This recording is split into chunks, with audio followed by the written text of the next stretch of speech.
and he kept at it long after leaving public office, making important contributions here at Hoover on healthcare reform, climate change, nuclear disarmament, and other areas. He may be less well known for this, but George Shultz was deeply concerned about racial discrimination in the workplace and in our society more broadly. He consistently and effectively used his positions of authority to increase opportunities for minorities. And he later noted that there was both a moral and an economic case for this. He stuck to his principles while also treating people with honesty and respect, including those with whom he had policy disagreements.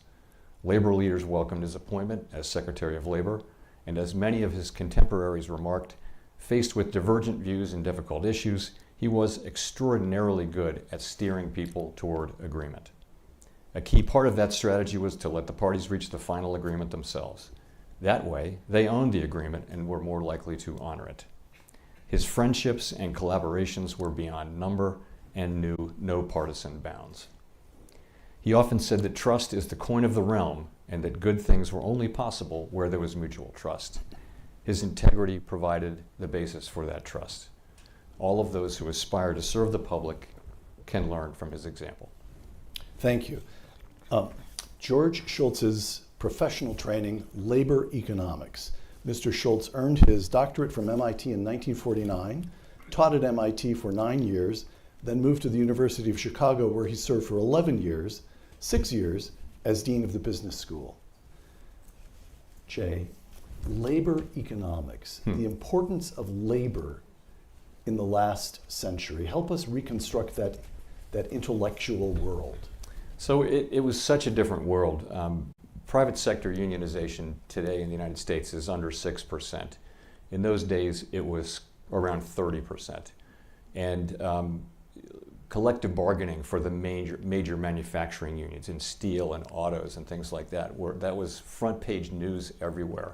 The job of the Secretary of Labor in any administration was to know the labor movement, know the leaders, and understand what they wanted. It was a very, very different time. And of course, George Shultz had studied collective bargaining. That was one of his main topics in his work as a labor economist, and he was extraordinarily well qualified to face the challenges of a labor secretary, and indeed went to Los Angeles to talk to President-elect Nixon, just to make sure that President-elect Nixon knew what George's views were on labor economics. And he's a labor economist. This is the middle of the last century, when there's a great debate about labor taking place in the world. The communists had a certain view about labor. Workers of the world unite. This is Mr. Shultz. I'm quoting an interview he gave when he was here at Hoover, looking back over his career. The Chicago School stood for the fundamental value of freedom and free markets, close quote. Mike Condi, how did he integrate this belief in free markets into labor economics? Well, let me start by saying that when I was asked to be Secretary of State by President Bush, actually the only person I called to ask about the job was George Shultz. And I said, so George, what do you think? He said, well, it's the best job in government. And I said, well, George, you should know because you've held almost every other job in government. But the reason that he said that is perhaps part of the answer to your question, Peter. He said that he always fundamentally believed that the United States had the right foundational principles, and that was much of the reason for our success. One of those foundational principles was, of course, the free market. And of course, the Chicago School, spread particularly in Latin America and other places, had, he thought, the chance to bring other countries out of poverty, to use their resources best, and to gain prosperity. But he also believed in the inextricable link between free markets and individual liberty. And that reflected in the way that he took on the challenge, of course, being the Secretary of State as the Soviet Union was beginning to go into its twilight. We forget that George's first years as Secretary, the Soviet Union was a bit on the march. It was 1982, 83, 84. The sense that the Soviet Union was really the future And from George's point of view, this was nonsense. And this is something that he shared, of course, with Ronald Reagan, that this experiment, as Reagan had called it, this experiment that was practiced on a hapless people would end up on the ash heap of history. Now, George, who was a great diplomat, would never have said it so boldly as Reagan did. But because they believed in the fundamental principles of the free market and individual liberty, the Soviet Union was on the wrong side of history.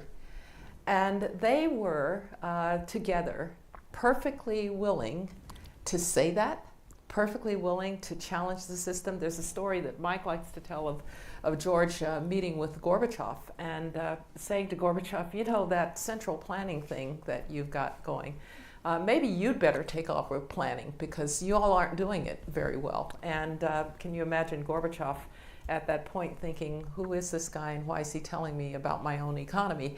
But because he had been a great economist, because he'd been Secretary of the Treasury, I think George was able to bring this knowledge of how the free market worked, along with his belief in the free market and his belief in individual liberty, to really challenge many of the assumptions about the strength of the Soviet Union at that particular point in time, and then to be there, of course, for the beginning of the end. Mm.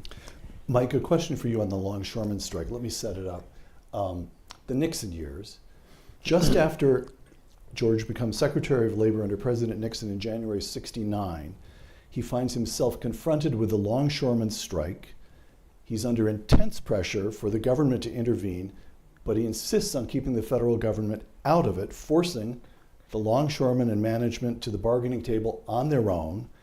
Instead of damaging the entire economy, the strike settles just a month after George Shultz takes office. Why was that such an important episode? First of all, it set a really important example. Number one, that government intervention sometimes can be an obstacle rather than a provider of successful outcomes. Number two, it's really important because it signaled that people could make their own decisions and would be forced to if they were confronting each other rather than wait around for the government to come in. They wouldn't make their best offers, they wouldn't get serious. This became very clear to me. I was a beneficiary of George's advice and friendship, and we did a lot of things together over the years. Maybe talk about that a bit later, but it becomes really apparent when you're dealing with a whole different context than people that aren't used to thinking about markets, people that aren't used to thinking about individual incentives, people being able to think that way. And that goes back to your and Jay's comments and Condi's about as being an economist. He was used to this idea that people were trying to do the best they can themselves given their environment, and that if you let them do that, that would collectively lead to the best possible outcome. Kind of a basic theorem of basic economics, which some people forget, and there's always a pressure for the government to do something. If you know, all of us have been, Jay still is, but we've been in public office, and the first thing every morning in the briefing room is what's the president going to do about X? And it could be anything. It could be anything the president shouldn't have any worry about, shouldn't even know about. But so it's important to set that example and to let things play out until there really is something that you desperately need the government to intervene for if that happens. Two incidents in the Nixon years that are less, strictly speaking, economic than social. The Philadelphia Plan. In the spring of 1969, George Shultz issues the Philadelphia Plan, which requires federal contractors to hire minority workers, and he famously makes the remark that he's not imposing quotas, he's ending a quota, and the quota that he was ending was on black workers, and it was 0. As Secretary of Labor, he also ran the White House Cabinet Committee on Education, which was charged with developing a strategy for the peaceful integration of schools in the 7 states of the Deep South. He ended up running it because Vice President Spiro Agnew wanted nothing to do with it. He was given the chairmanship and never turned up for any meetings. There's a famous moment, I heard Mr. Shultz himself tell this story. George Shultz has the chairs of the Mississippi Committee come in. It's a white man and a black man, and he has them sit down together in the White House. And as they get close to an agreement, Secretary of State leaves the room. And I'm quoting George Shultz here. I learned long ago, you mentioned this in your remarks, Jay. I learned long ago that when parties get this close to an agreement, it's best to let them complete their deal on their own. That way the agreement belongs to them, close quote. By the end of the Nixon administration, this is a statistic I found staggering, I wasn't aware of it, more than 90% of black children in the South were attending integrated schools. All right, he's a labor economist, but in the Philadelphia Plan and in the integration of schools in the South, he's solving social problems. What's going on here? This has something to do with his own principles, with the respect in which everyone holds him. Jay, would you like to address these episodes? I would. So this is something that people need to know more about. George Shultz is an extraordinary accomplishment, and it is consistent through his career. He started the first minority program to bring kids into the University of Chicago Business School and many other things along the way. But in this case, Brown v. Board is decided in 1954. This is 15 years later, and there are 7 southern states that have just not desegregated their schools. The Supreme Court makes it clear that the argument is over and we're going to do this. George Shultz he takes over this commission, and he picks a black person and a white person from each of the 7 states. He gets them together, and they figure out how to do this because they now know this is going to happen, and he gets them to realize that, and the whole idea is this has got to be done without violence, and he manages to get that done. It's an extraordinary accomplishment. How did he do it? This is the sort of the full Shultz playbook of bringing people together, treating them with respect, empowering them, enabling them to take on this terrible, difficult issue, and it really worked. I mean, the schools did open without violence in these 7 southern states, and it's quite a remarkable story, and he really made it happen. So quite extraordinary. Well, actually, I lived it. Yeah. Because I was a kid in elementary school in Birmingham, Alabama, in the early 1960s. And Brown versus Board of Education 54, essentially nothing happens in integration of the schools, despite the striking down of separate but equal. They just ignored it. They just ignored it, Yeah. just ignored it. And then finally, after the Supreme Court, so they came up with this plan called, just before George's intervention, called choice. Now, choice is a good thing these days. In those days, it wasn't a particularly good choice because good idea, because the idea was probably white parents would choose to keep their kids in white schools, and black parents would choose to send their kids to white schools. As it turns out, nobody chose to do anything. And this is actually kind of a funny story, a few poor teachers were sent to integrate the faculties of these schools. And my mother was one who was going to be sent to a white school. Really? Yes. My father was terrified because he was worried about the potential violence. As it turns out, my mother didn't go, but they sent this poor white woman to our school at Druid High School. And I felt so bad for her because everybody just treated her really, really badly. You know, she was the only one. So this was going pretty imperfectly.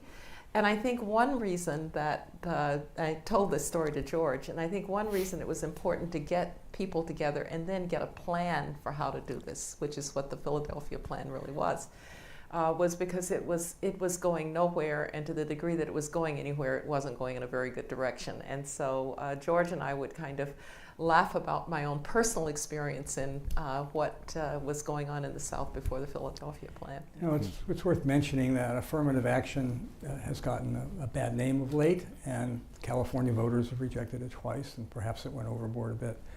But back then, in the Philadelphia building trades, there was a quota of 0 African Americans. And so economists hate quotas. And a quota of 0 is a bad quota, just like a quota of a large amount. Okay, so I think it reflects back on his thinking as an economist. And as Jay said, there was obviously a moral as well as an economic justification. Well, I think he felt the moral side very strongly because both in the Philadelphia plan and in the work with the school system, because again, it went back to George's view that America was the hope of the world. America was the place that had gotten mostly right, but there were times when America had not gotten it right, and on this, we had not. Back to economics in the Nixon administration, and here I'm going to ask the 3 of you just to give me a seminar. We've got the closing of the gold window, and we've got wage and price controls. So I'll set up with what I know, which is very little. In 1970, Mr. Schultz becomes director of OMB. He's one of a circle of advisors, including Secretary of Treasury John Connally and Undersecretary of the Treasury Paul Volcker, who advised President Nixon to end the convertibility of the dollar into gold. President Nixon closes the gold window on August 15th, 1971. I'm going to quote Milton Friedman, his observation on this, quote, "The closing of the gold window opened the way to a free market for the dollar where there was none before," close quote. Again, we're dealing with something here so foreign to the way we do business and think about the currencies today that it requires a little bit of effort simply to take us back to the moment when the dollar was pegged to gold and what the debate concerned, why it was important. Who would like to take on? Mike, start us on I'll that. start. So if we go back to the end of World War II and what George and Condi like to call the Global Economic and Security Commons was established, the International Monetary Fund, the General Agreement on Tariffs and Trade, and the World Bank were established. And we established the dollar as the centerpiece of the exchange rate system. Most countries would have fixed exchange rates, and the US would peg the dollar, exchange dollars for $35 per ounce of gold, and it pledged to do that for the foreign reserves, dollar reserves of foreign countries. So this again was George in the international arena as well, because it affected other countries. Now, That enabled us to backstop economic growth across much of the world. Is that the idea? It's a little more complicated than that. And I don't want to bore people in the audience with this. But what it meant was you could not have other countries and could not have an independent monetary policy along with the fixed exchange rates and free capital flows. Because if their interest rates were lower than ours, capital would flow out. They'd be pressured to devalue their currencies, and the opposite if their interest rates were higher than ours. So it created quite a conundrum, and we've seen that in more recent years when countries that had pegged their currency, the dollar, ended that, and we've seen what happens. It was a little chaotic. So this, I think, was a major move. There had been a big intellectual debate for decades in economics about whether fixed or flexible exchange rates were better, and I think the flexible, market-oriented approach wound up winning, I think, to the world's advantage. So that was part one. Part two was because of this sudden change, and the dollar, we weren't going to exchange $35 for an ounce of gold anymore. Foreign holders of U.S. dollar reserves were going to be in a pickle, and so they had to we couldn't revalue the dollar. They had to revalue against us, and so what happened was President Nixon imposed a 10% import charge that was going to be removed if and when they revalued their currencies appropriately, which is what happened. And within 18 months, the world kind of came to a bit of a equilibrium and things were going okay. And then a year later, we had the oil shock Jay referred to earlier. And so I can't resist asking the chairman of the Fed if it worked. If we hadn't had the oil shock, it was a good idea. We were going to switch to a floating rate system eventually. Milton Friedman was right about this, and All right. It was a good thing that we did. Okay, so this brings us, Condi, would you hop in on the gold window? Which person here is not like the others? I'll leave that to the economist. All right, then the wage and price controls, again, I'll set it up. President Nixon imposes wage and price controls. Director, as he was then, director of the Office of Management and Budget, George Shultz opposes the measure, but finds himself overruled by John Connally, as Secretary of the Treasury, and Richard Nixon. In 1972, George Shultz himself becomes Secretary of the Treasury, and by January 1973, he had abolished most of the mandatory controls. He abolished the controls entirely in April 1974, just before stepping down as Secretary of the Treasury in May. So again, it is inconceivable. The notion that a president of the United States would impose wage and price controls strikes me as inconceivable now. So we need this sort of reconstruction of what were they thinking. And then also, is it fair to see this this episode as a kind of the old statist view represented by John Connolly versus the new Chicago school thinking in terms of free markets represented by George Shultz? Is it as simple and straightforward as that? Mike, do you want to take a shot at this? For many, many decades, economists have debated, and we thought we had won this battle, but it's come back several times since, the propriety of using what's called incomes policies, which were basically the government jawboning business and labor, which may have made sense in an economy where a large fraction of the labor force was unionized. Unions were very powerful. If it made sense at all, that's when it made sense. But in any event, we wound up in the situation where we had just a remarkable series of key intellectuals coming to the conclusion that we weren't really sure what we could do about inflation and unemployment occurring at the same time. We had to do something. We didn't want to inflict any pain about disinflating the economy and causing a recession. We couldn't use monetary and fiscal policy very well. And this became a big debate. And we thought it had ended successfully with the end of wage and price controls, but it came back. In fact, when I was advising candidate Reagan in 1980, the campaign asked me to debate Walter Heller, who'd been President Kennedy's chair of the Council of Economic Advisors and a key architect of the Kennedy tax cuts, on this precise point. And you had, like the head of the AFL-CIO, key industrial business leaders, like the heads of DuPont, Lane Kirkland and Ernie Shapiro, deciding they would decide what to do with the government in the room, kind of getting back to the point Jay made earlier. And fortunately, that didn't happen. We had a successful, if painful, disinflation. But I'll turn it back to Jay, because I know he has some views on this as well. Yes, Jay. So, I mean, the interesting thing to me is that, as Michael pointed out, there was almost a consensus that we needed income policy. In other words, that the government needed to jawbone companies informally, at least, let alone, and then maybe would eventually need to do wage and price control. So if you go back to 1966, George Shultz held a famous conference with another University of Chicago person, and it was on guidelines. And the big names of the era debated. Milton Friedman famously debated Bob Solow over this, but people really thought that there was a problem to solve. There was a general agreement that the problem of high inflation and high unemployment, that fiscal policy wasn't going to be able to handle that, monetary policy wasn't, so you needed the government to somehow do this. This was a bad idea. It was a really bad idea, and somehow it had become approximately conventional wisdom in these days. Milton Friedman, of course, was a big exception. George Shultz was on the right side of that. Paul Volcker was on the right side of that. But to me, there's a takeaway there, which is that, our understanding of the economy is ever evolving. The economy itself is ever evolving.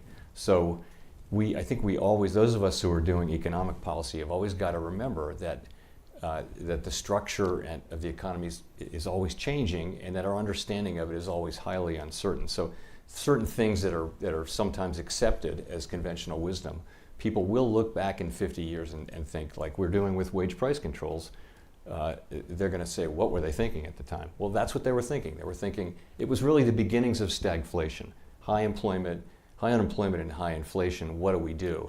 Very difficult problem. And Paul Volcker kind of had the answer and eventually did it. George Shultz deserves credit for supporting him, and Reagan deserves credit for supporting him as well. Yes, Condi, of course. Yeah, I was just going to say that this is also quintessentially George Shultz. So he lost the argument. But he understood who was elected, and he was able to bide his time, and then when he had the opportunity, he worked to move things in the other direction. But George was, in that way, quintessentially a pragmatist always, also. He played a long game. He played a long game, and I think it isn't as well understood that when you're in government sometimes, you're going to win some and you're going to lose some, but if you never lose sight of what you think is right, you might have a chance to correct it. And I know that the wage and price controls, for George, this was really an anathema, and he thought one of the arguments that he was most unhappy that he lost because he thought it did great damage. But when he had the opportunity, he reversed it. So, yes, one quick comment with respect to Condi's comment about winning some, losing. We always thought we were doing well if we were above Shaq's free throw percentage. But it's important to remember what was going on in the economy, as Jay has mentioned. Nixon imposed wage and price controls when inflation got up to 4%. It's important to have that historical reference in the back of your mind. So, thank you for the seminar. What I hadn't realized is the extent to which there was a debate going on within the discipline of economics when the shock hits, which means you don't have, I don't know how to put it, I don't want to use the word establishment, but you don't have consensus on how to respond when the oil shock hits. In the 70s, the economy is taking one blow after another, and the economists are, there's a debate about what should be done. There's a kind of uncertainty. Is that fair? A fair description? Absolutely. All right. So then we get to Ronald Reagan, and I hadn't thought of it this way before, but this is a moment when one side wins the debate, is one way of thinking about it. George Shultz, before becoming Secretary of State, which he did about a year into the administration, he chaired President Reagan's Economic Policy Advisory Group, a group that included figures such as Milton Friedman. This is Mr. Shultz in a 2000 interview talking about those times. The advisory group said the essence of the inflation problem is monetary policy, and to deal with it effectively, you've got to discipline the money supply. People warned President Reagan that if he did this, there's likely to be a recession. By the way, I was there for that bit, and people did warn him just that.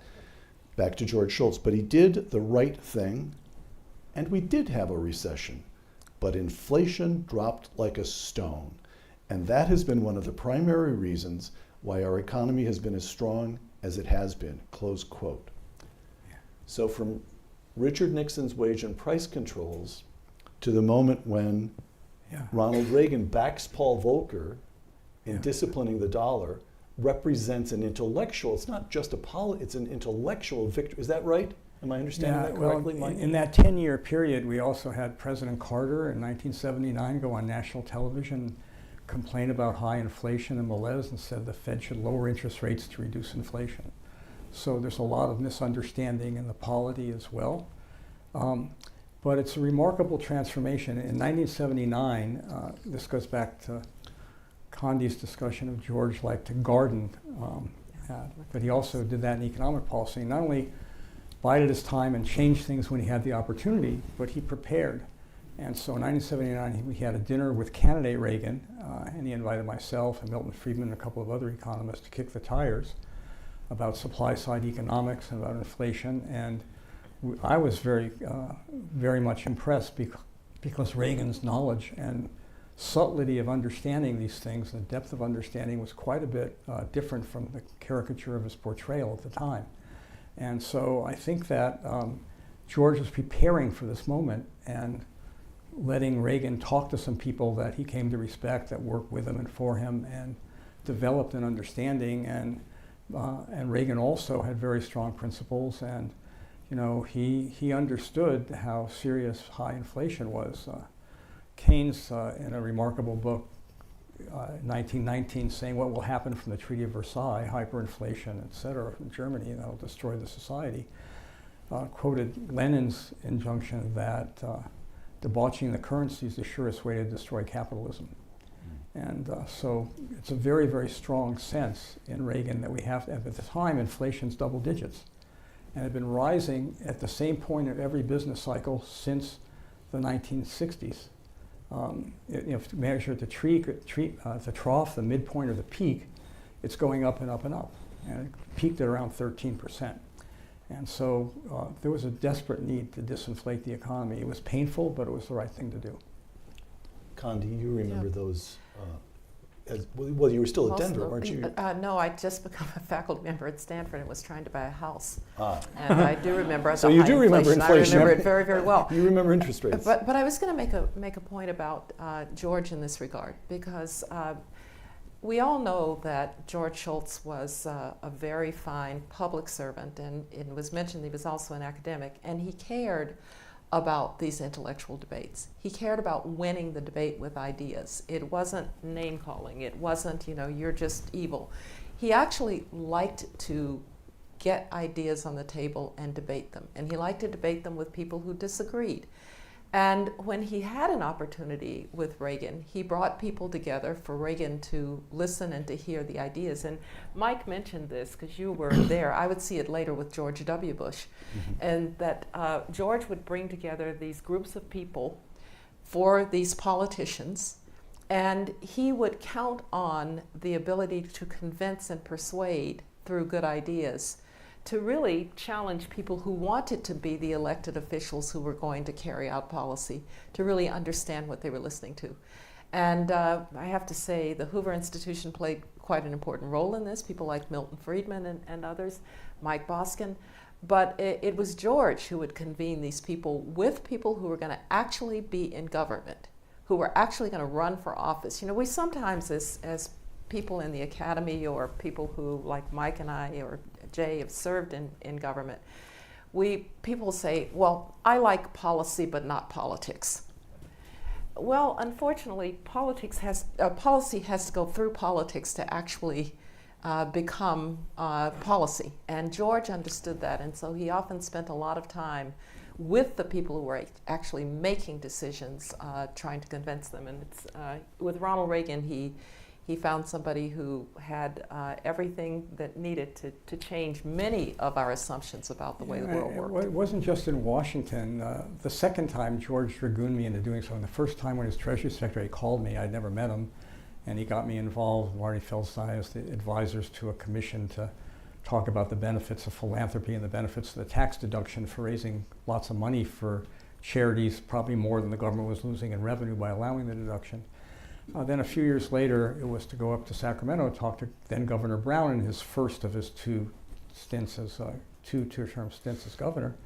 And California was running a large surplus. We had a very high inflation. The tax brackets weren't indexed, so revenue was rolling into the state, and property taxes were going up because they were being revalued.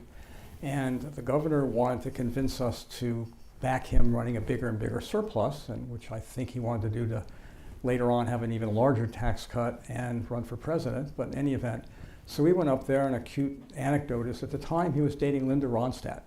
And so Governor Brown. Governor Brown, not George. Absolutely. Absolutely. Obie wouldn't have gone for that. And in any event, and so lunch was kind of dietetic. So he was in training. In any event, we thought this was a bad idea, and that's one of the untold stories of how Prop 13, the California's property tax revolt and initiative that limited property tax increases, happened because this was going on while the state had a gigantic surplus. Jay, can you work Linda Ronstadt into? I don't think I can. Oh, all right. So when you look back on this episode with Nixon, which I now see actually, it's important to understand it as part of a continuum from Nixon wage and price controls to what takes place in '81, backing Volcker to shrink the money supply. I'm struck that again and again, George Shultz is there. Furthermore, that we think of him so often, people emphasize character, which is totally fair and true, of course, but he took the life of the mind, this is the point Condi made, he took his intellectual life extremely seriously. And we've got this intellectual project taking place at the University of Chicago. They believe they reach conclusions, Milton Friedman and George Stigler and George Shultz. And then it's George Shultz who has this kind of genius to take the intellectual findings and work this strange territory between intellectuals and office holders to get the right thing done. So what does that, now I know you knew George Shultz the least, but I actually find that a striking datum that you took the time to fly out here because he means so much to you as an example. So what does that tell us about the way an intellectual, an academic goes about public service at its best? So he obviously got the big things he got right. So collective bargaining he got right, exchange rates he got right, wage and price controls. He was right on those issues, and history has very much vindicated that. And of course, he was a great Secretary of State and helped end the Cold War. I mean, we could be here just listing his, let alone discussing his many accomplishments. But I would say as important as his extraordinary achievements is the way he approached public policy. I am very, it resonates very much with me that the way he brought people together with respect and integrity and wound up being able to foster agreements on super difficult issues like this desegregation of the schools in the Deep South and many other areas. He was an extraordinary public servant, even if you didn't agree with those policy conclusions, which I did. So that's another aspect. Yeah, he continued to do that till very late in life. He was convening things at Hoover. Hoover, he was a huge presence here. He often convened groups on various issues. I was privileged to do many, sometimes with colleagues here, especially John Cogan and John Taylor, on economic stuff. But he always tried to get alternative points of view. He tried to get people debating and discussing, and he tried to get people in a conference room we had called the Annenberg here, and we would sit there and we'd understand facts and theories and data and history and debate about what the best path forward was on a variety of pretty complicated issues that often don't have just singularly clear conclusions, but have trade-offs, involve something else that being an economist teaches you to pay a lot of attention to. George Shultz as teacher. George Shultz becomes Secretary of State in 1982, and he serves until the end of the Reagan administration. Most of his work as Secretary of State will belong to the third of these conversations about him. But there's an episode or an aspect of his time as Secretary of State that shows George Shultz right back where he started, teaching economics. I'm quoting now from The Cold War by John Lewis Gaddis. Gaddis notes that as early as 1985, Secretary of State George Shultz began telling General Secretary Gorbachev that the Soviet Union would continue falling behind as long as it had a command economy. Now I'm quoting Gaddis. "You should take over the planning office here in Moscow," Gorbachev joked, "because you have more ideas than they have." In a way, that is what Shultz did. Over the next several years, he used his trips to Moscow to run tutorials for Gorbachev and his advisors, even bringing pie charts to the Kremlin. Gorbachev proved surprisingly receptive, close quote. Condi, Yeah. this is, I mean, it Yes, sounds almost like a Monty Python sketch, but it happened. And look, I think this is one where George had mixed results. And I would say they were mixed results because it was very hard to penetrate the Gorbachev or any of them, the idea that this thing called capitalism and markets could actually make everybody richer.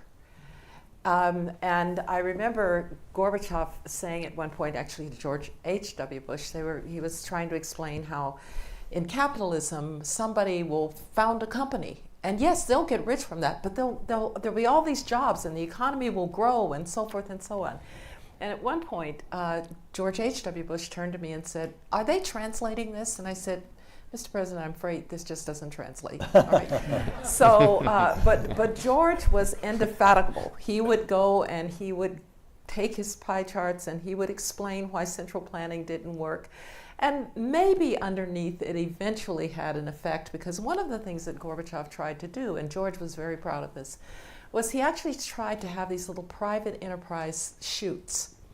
They wouldn't privatize the economy as a whole, but they had little entrepreneurial businesses that they started to build called collectives, so that somebody would be able to have a restaurant that was private. And this is sort of 1987, 1988, and George actually would go once in a while to these little collectives where a man and his wife, you could only have 8 tables, by the way, you couldn't have more than 8 tables. And so he would go because, and by the way, much to the chagrin of the diplomatic security and the like, he would go down into some town and go to one of these collectives, because he actually did believe that that could be the beginning of capitalism. So he understood that it was too much to try to explain to them that you could have this thing called the market and it would all work out. But these little experiments, he was always very proud of, and thought maybe he'd had a part I can in pick getting up them on to that do because it. I got to deal with it subsequently Yeah. when the Berlin Wall fell, et cetera. And so first of all, Gorbachev may have been receptive, but he didn't understand it. Yeah. Yeah. He had grown up in the he was Secretary of Agriculture, and they were making sure he knew exactly where everything was all the time. So when Senior Bush sent me to help them with economic reform, because they announced they were going to become a capitalist economy in 500 days, not the 5 centuries it took to develop capitalism, but that's a whole other story. So I met with Gorbachev and Shevardnadze, and it's pretty clear, I'm Bush's chief economic advisor, so I actually know how all this works. So he sends me to see the head of Gosplan, the state planning agency. And through his interpreter, he asked me, who sets the prices in your economy? And I try to explain, we have a few regulated industries, and there's, et cetera. And, I've won teaching awards in my day, but he wasn't having it. He just didn't understand that lots of consumers, lots of producers can interact, and that would determine prices, et cetera. And so he finally gets very frustrated, motions me to wait. He goes back into his office, and we're in the ante room. He comes back with one of these 1970s we would think of here, but there it's 1990 flip charts, and it's these Fortran flip charts. It's the price list for the Soviet Union. He hands me a pen. He wants me to cross out the old prices and write in the new ones. He can't believe, says, Gorbachev has told him, I'm Bush's chief economic advisor. I know what the prices should be. So he's convinced that I should just read out the new prices, and that would solve his problem, because he's been told he has to get to a price system in 500 days. He hasn't the slightest idea what he's doing. Both in China and in Russia, I've had the experience of people who were more reformers, who spoke some English, but also generally relied on translation to be precise, tell me that you can't get this across because all these people have been trained as Marxists. They can't, when we ask them, how do you measure, how do you know what's actually going on in the economy? They've never thought about how to measure something like GDP, because the outputs are weighted by market prices. They don't have market prices. They're just used to everything being quantities. These many shoes of this size for this style lady shoe will get shipped to Leningrad or to Vladivostok, et cetera. That's all they knew. So in any event, it became interesting, and later on, George was a big help to me and Condi, who was a rising superstar on the NSC staff at the time, when I was asked to negotiate a potential bailout with Gorbachev. And he told me, push them hard, they have to threaten to walk out twice so they don't get serious. And then be careful, because you can do more harm than good. And that's why we decided to do, even though Bush was being pressured by John Major and Francois Mitterrand and Helmut Kohl to bail out Gorbachev, we decided to do very little. Jay, I'm wondering if you'll buy this idea, that this represents another aspect of the way George Shultz did public service. He was always teaching. Gorbachev, in this case, but Condi, I think back to there would be some big meeting, some big summit, and he would go to the press, and it would be very methodical. Yes. He would want everyone to understand what had happened, what were the central issues, who took what position, and where matters stood now. George never talked in sound bites. No. He simply didn't.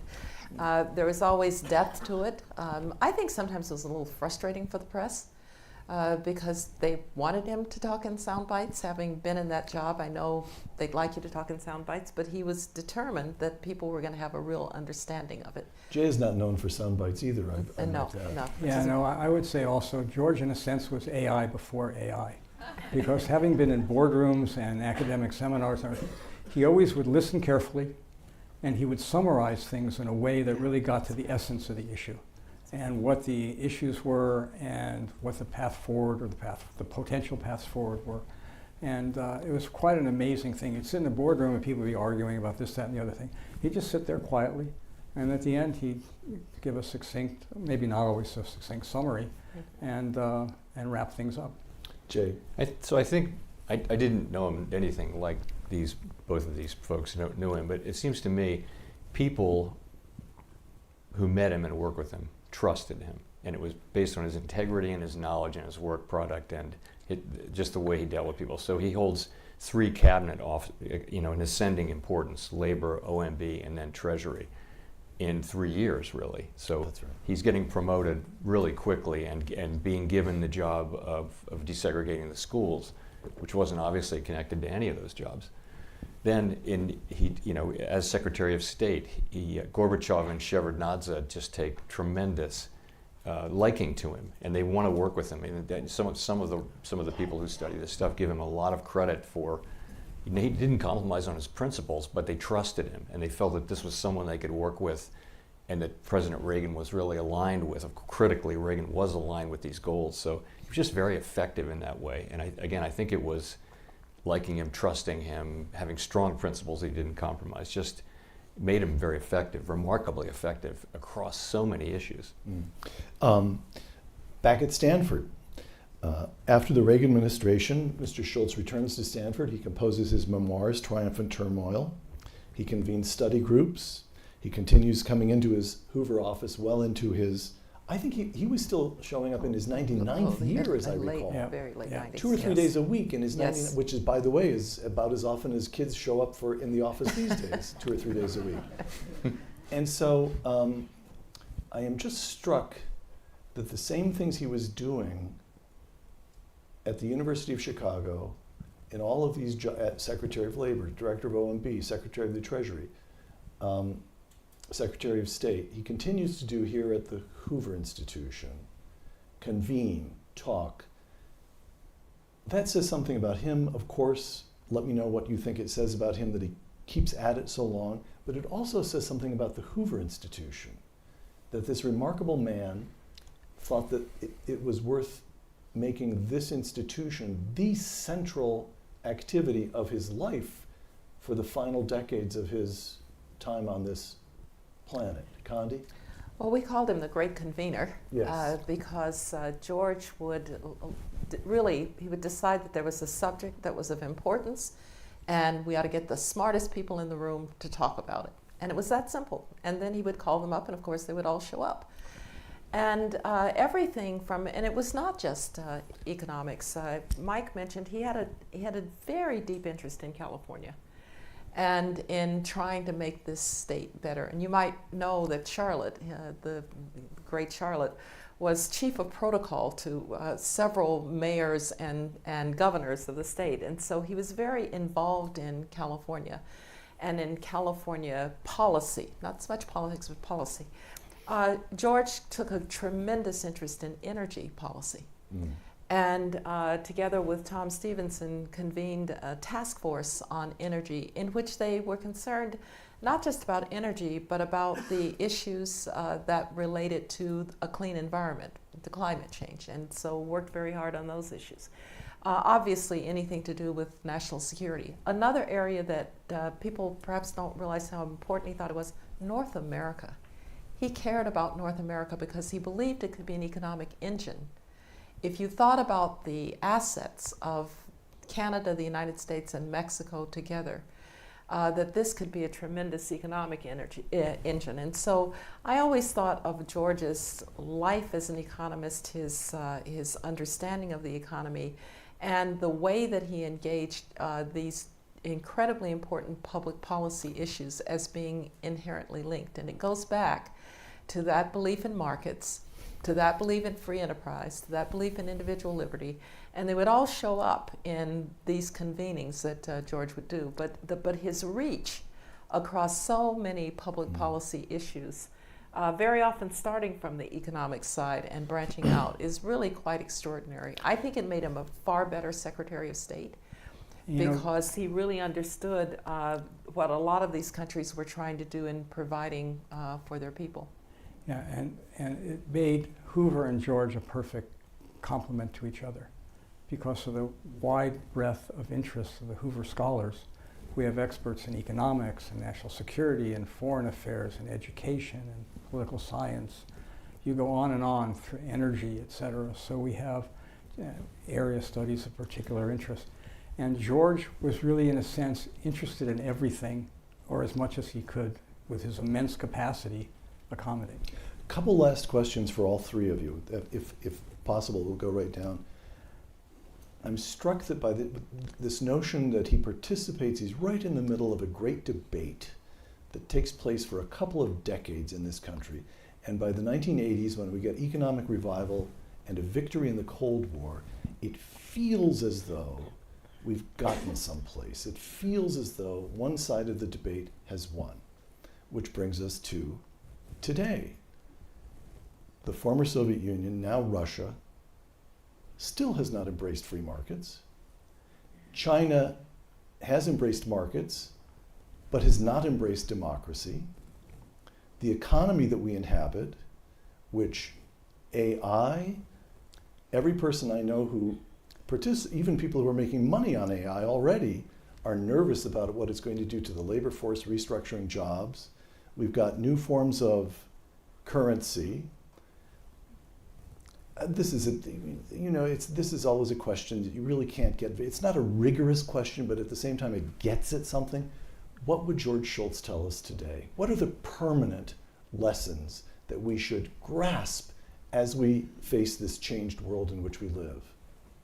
Mike, would you like to go? Yeah, I would say that at the core of the way George thought about things was combining facts, ideas, and experience. He firmly believed you didn't really understand something deeply unless you understood it intellectually and had experienced it in your gut. And I've come to that point of view over a long time, partly under George's influence, but just my own experiences. And so I think he would try to make sure that you merge those things in your thinking about issues. Number two, he would say, stay engaged. Stay engaged. Try to be constructive in any way you can. And to me, that's a great lesson from his life. Stay engaged, whether that's in the cabinet at the federal government level, whether it's your local school board or whatever you happen to do. Stay engaged and try to make things better. He loved the phrase, democracy is not a spectator sport. And so stay engaged. Jay, what are the permanent lessons?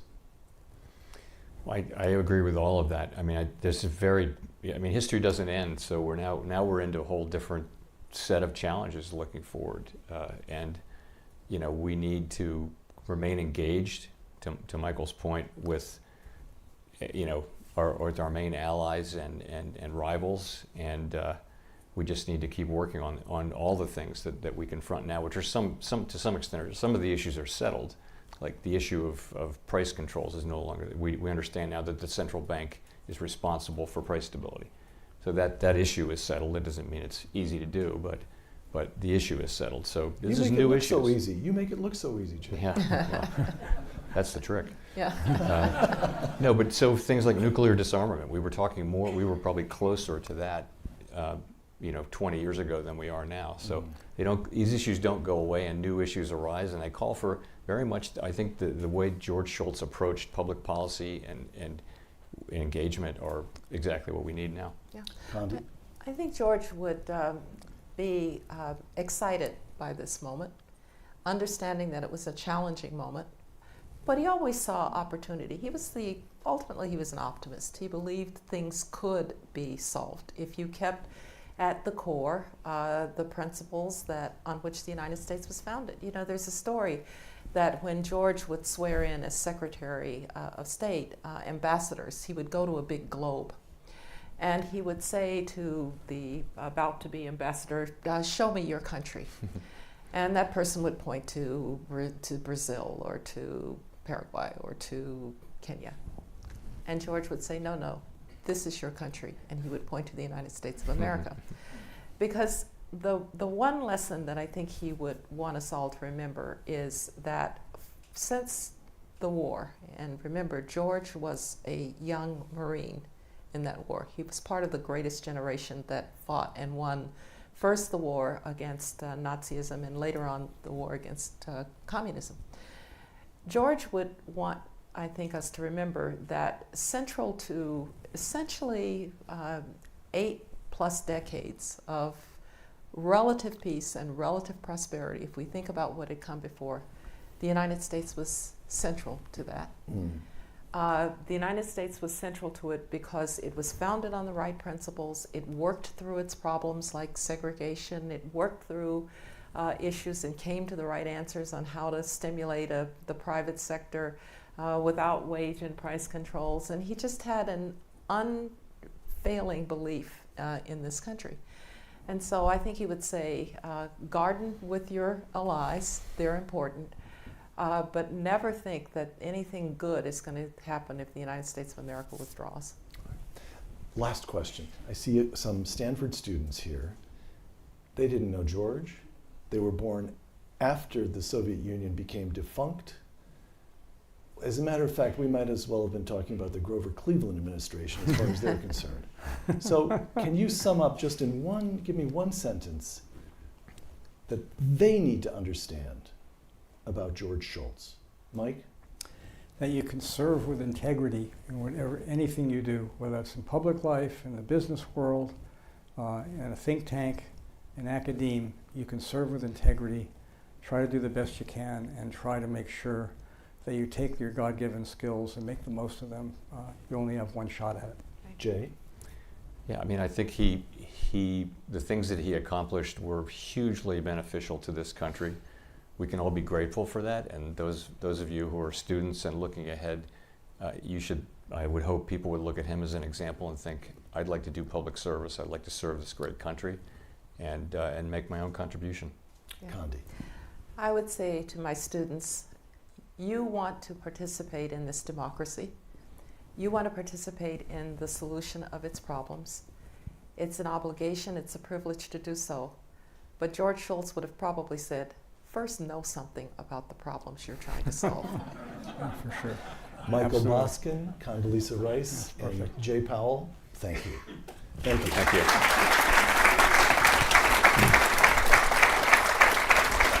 Thanks, it's great. Good to be with you. Thanks, Peter. Jay, pleasure. A real pleasure. Thank you so much. That was Thanks, terrific. Michael. Thank you. We'll see you. Kevin. Jay, these are the men who'd like to have their picture with you, Okay. if you don't mind. Hey, how are you?